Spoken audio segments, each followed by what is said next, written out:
All right, I want to talk quickly about different derivations of kinematic equations. So the kinematic equations there are four big ones, and they relate position, velocity, and acceleration, right?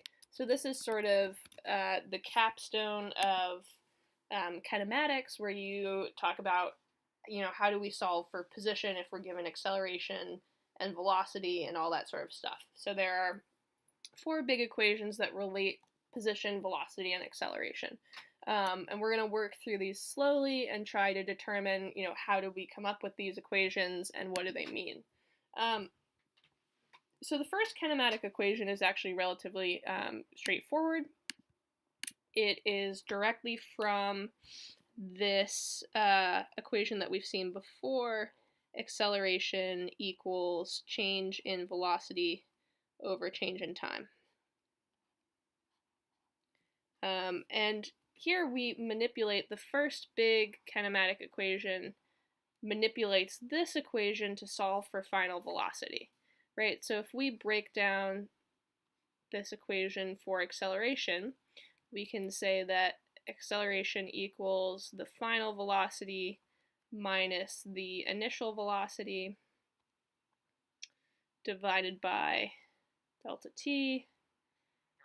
A few algebraic steps later,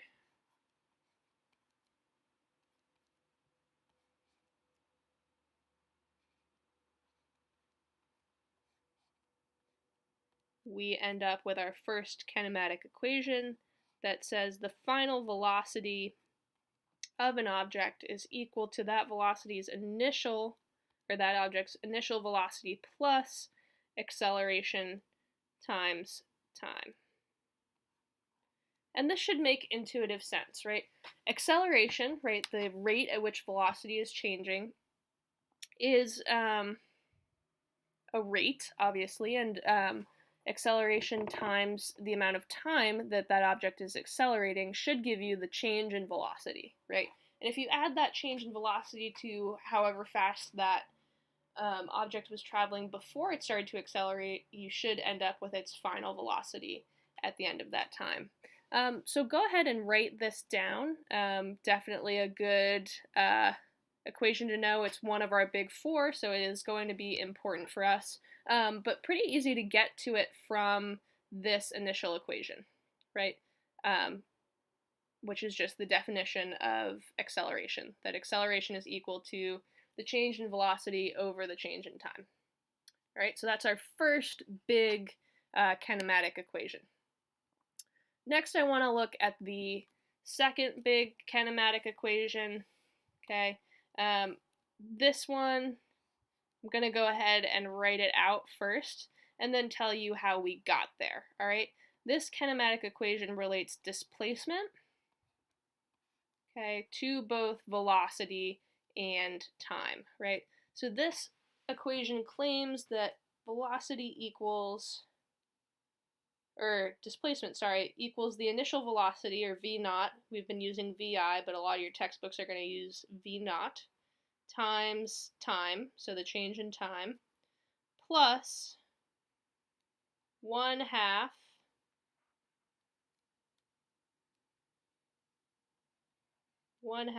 acceleration time squared. Okay, so this is the equation to solve for displacement if you're given initial velocity and time and acceleration for an object. And this might look a little wonky, but it's actually pretty much derived from the method of finding the area underneath of a velocity time graph that we use today in class. So I'm going to go ahead and walk through how you get this equation from the graphical steps, and hopefully that'll clarify for you a little bit where this comes from and reinforce this equation in your mind. All right. So we know that displacement equals the area under the graph, right? So if we take the area of this sort of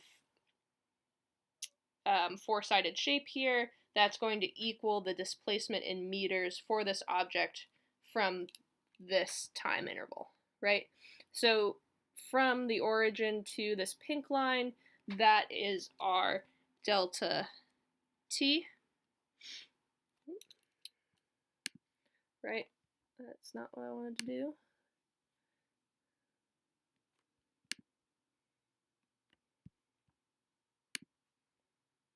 There we go. Finish up our t. Finish up strong. There we go. That's our delta t, right? This distance from here to here. This value here, at time equals 0, this value of velocity is going to be our initial velocity, or our v naught, right? And here, right, where time is at the pink line, right, this value is going to be our final velocity. So the green arrow is going to point to our final velocity, okay? Just to reiterate, this black arrow here, this is our velocity time graph. The pink and green arrows I've just sort of added in to give you reference points, okay? So our v naught is right about here. Our final velocity is right here. So the distance between the two of these is going to be our change in velocity, delta v. All right, so we've defined here our different variables, right, what we're looking at on this graph, and now we want to be able to solve for the area underneath this line, right? The technique that I showed you in class involved dividing this shape into, let's use a different color. We'll use red. Dividing this shape into some more manageable geometric shapes that you know how to take the area of. Most commonly, right, a triangle up here and a rectangle down here, right? And you treat these as two individual things, and eventually you will add them together to get the total area, but it's easier if you treat them as separate for a little bit, right? But remember that the area of the rectangle plus the area of the triangle is going to equal, right, your area total, which also equals your change in position or displacement, okay? So that's where we're headed. We're headed towards our displacement, right? And hopefully our equation that we find for the area of this shape is going to look something similar to this, all right?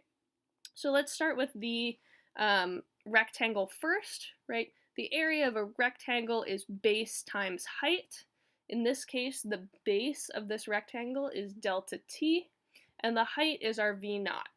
Cool, so we have the area of our rectangle is base times height, so that is v naught times delta t, okay? Cool, so that was easy enough. Then we need to add the area of the triangle, right? That is base times height divided by 2 is going to be the area of that triangle. So the base is again going to be delta t, and the height is going to be not v final, right? Because v final is this whole value from the origin, but delta v, okay? So the area of this triangle is going to be 1/2, okay, delta t times delta v. Excellent, right? So now we have a sort of general equation for displacement. It looks kind of similar to what we have going on up here for our big kinematic equation, right? This one,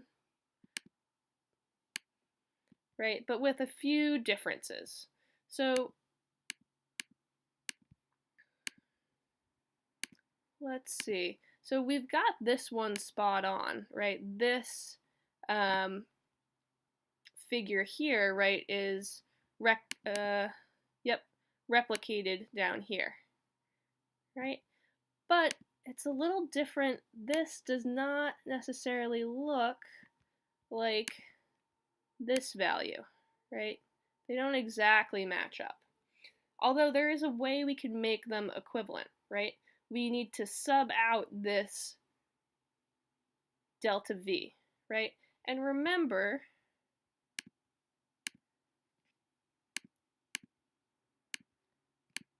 delta V, we know, delta V over delta T equals acceleration, right?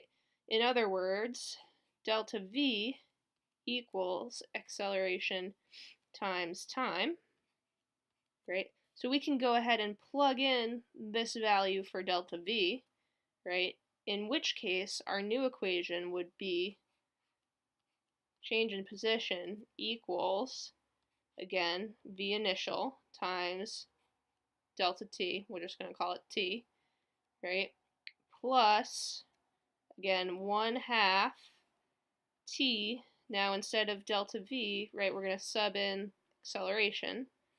Acceleration times time, right? And that will simplify to our second big kinematic equation. VO T plus 1/2 acceleration times time squared, right? So this looks like a super complicated equation, right? But really it's rooted in this graphical analysis of finding the area underneath the graph as displacement, okay? So we'll be working with some practice problems with this. The point of this equation, right, if you memorize this, you won't have to draw a graph for every situation, right? You can just know your values and plug them in. But the graph does help you think about it in a more concrete manner, all right? Just a different way of thinking about the same equation. So those are two of our big kinematic equations. Go ahead and write them down in your CAM cheat sheet. I would also encourage you to write down the different notations for initial velocity. Remember, we have been using VI as initial velocity, right? Your book and a lot of other resources will use VO, okay? They are one and the same. So if you ever see VO, that just means initial velocity. Some terminology coming at you. All right, that's all I got for you today. Please remember, if you haven't finished practice 1 that was handed out in class, go ahead and do your best to finish that tonight.